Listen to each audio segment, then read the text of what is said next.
Le village de Daraka, entouré de vastes savanes dorées et de forêts sacrées, vivait au rythme du martèlement de la forge et des chants des anciens. Ici, Kemi, fils du légendaire forgeron Adewal, façonnait des armes et des outils pour son peuple. Mais malgré son talent, il rêvait d'un autre destin, sans pouvoir nommer ce qu'il cherchait. Chaque nuit, un rêve étrange le hantait.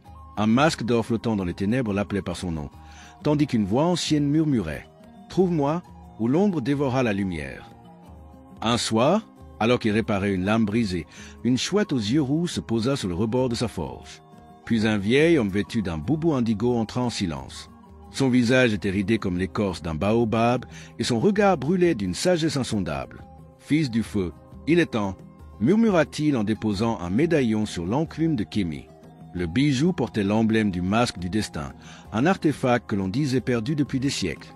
Ce masque, disait la légende, détenait l'âme du premier roi guerrier et révélait la vraie nature de ceux qui le portaient.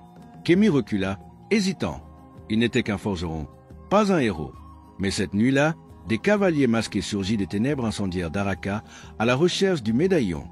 Les flammes dansaient sur les toits de chaume et les cris des villageois résonnaient dans l'obscurité. Kemi se précipita vers la maison de ses parents. Trop tard, son père gisait sur le sol, poignardé par un guerrier masqué. Sa mère, blessée, l'implora. « Ne reste pas ici. Kemi, va et trouve ton destin. » Le cœur en feu, Kemi voulut se battre, mais il n'était pas encore prêt. Il prit le médaillon et s'enfuit, accompagné de Nala, une guérisseuse aussi intrépide que rusée, et de Dogo, un ancien esclave aux muscles d'acier. Le trio traversa la jungle de Wani, évitant les patrouilles des guerriers du roi Ezana, un tyran avide de pouvoir. En secret, Ezana cherchait le masque du destin, convaincu qu'il ferait de lui un dieu parmi les hommes. Pourtant, Kemi hésitait encore. Était-il vraiment celui que la prophétie attendait? C'est dans un sanctuaire oublié qu'il trouva la réponse. Après des jours d'errance, les fugitifs atteignirent le sanctuaire des esprits, caché au sommet du mont Koba. Là, vivait Maître Abazi, un ancien guerrier aux yeux aveugles mais à la perception redoutable. Il accueillit Kemi d'un sourire énigmatique. « Tu es enfin arrivé, mais es-tu prêt ?» Abazi ne lui apprit pas seulement à se battre. Il lui enseigna la vraie nature du pouvoir. Le métal, comme le destin, doit être forgé avec patience et feu. Kemi apprit à manier la lance Dogo, une arme bénie par les ancêtres. Mais surtout, il entra en transe sous l'effet d'un rituel sacré. Son âme fut projetée dans le monde des esprits. Là, il rencontra l'ombre du roi guerrier Odin qui lui révéla un terrible secret. Si Ezana s'empare du masque, il libérera un mal ancien. Guidés par les visions, Kemi et ses compagnons traversèrent des épreuves impitoyables. Ils affrontèrent des hyènes fantômes dans les ruines d'un village maudit. Ils traversèrent des marais empoisonnés où des esprits cherchaient à les piéger. Ils échappèrent aux guerriers du sorcier Bokono, un traître autrefois au service du roi.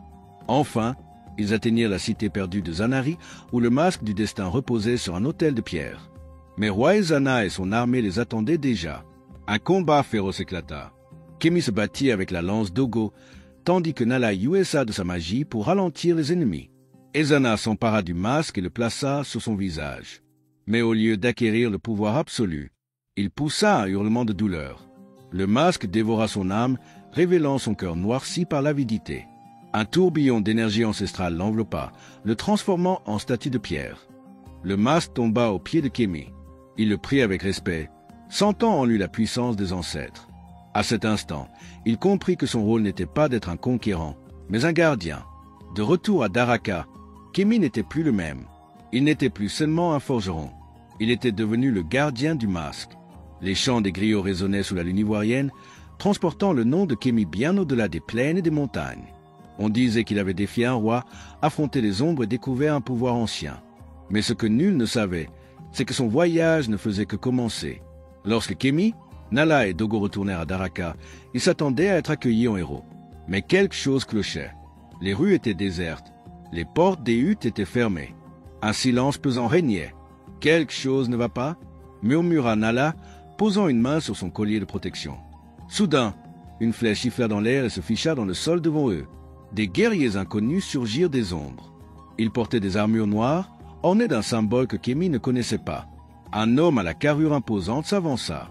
Son visage était tatoué de motifs ancestraux et ses yeux brillaient d'une lumière dorée. « Le masque du destin nous appartient. Remettez-le ou ce village brûlera. » Kemi serra les poings. Il venait à peine de sauver son peuple et déjà une nouvelle menace surgissait. Face à cette nouvelle menace, Kémy décida de ne pas fuir cette fois-ci. Il brandit la lance d'Ogo et se prépara à combattre. Mais alors qu'il touchait le masque du destin, une vision brutale l'assaillit. Il vit des hommes aux yeux d'or, bien plus terrifiants qu'Ezana, marcher sur des cités entières, consumant tout sur leur passage. Il vit une porte scellée sous une montagne et un symbole gravé dans la pierre, identique à celui des nouveaux envahisseurs. Puis une voix ancienne, différente de celle des ancêtres, murmura « Le véritable ennemi s'éveille. Tu es seulement le premier gardien. » Kémy reprit ses esprits, haletant.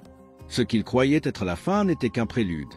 Les guerriers mystérieux attaquèrent sans attendre. Le combat fut brutal. Dogo renversa des ennemis avec sa force colossale. Nala utilisa ses charmes mystiques pour détourner leurs lames. Kémy affronta le chef des assaillants en duel. Mais au moment où Kémy allait porter un coup décisif, l'homme tatoué sourit et disparut dans un tourbillon d'ombre. Seule sa voix résonna dans la nuit. Nous reviendrons, et cette fois, le masque ne suffira pas à te sauver. Le village était sauvé, pour cette fois. Mais Kémy savait que le véritable combat n'avait pas encore commencé. Cette nuit-là, il gravit seul la colline sacrée et fixa l'horizon. Le masque du destin reposait dans ses mains, mais désormais, il semblait plus lourd. Si je suis le gardien, alors je dois être prêt. Dans l'ombre, une guerre plus grande que lui se préparait. Et cette fois, il ne s'agissait plus seulement de son peuple. C'était l'avenir du monde qui était en jeu. Les tambours résonnèrent à travers la savane. Une étoile filante traversa le ciel. Et quelque part, dans l'obscurité d'un temple oublié, un second masque venait de s'éveiller. Si cette histoire t'a transporté dans un univers épique rempli de mystères et d'aventures, alors prépare-toi pour encore plus de légendes captivantes. Abonne-toi maintenant pour ne rien manquer des prochaines grandes épopées africaines. Active la cloche pour être le premier à découvrir les nouvelles histoires.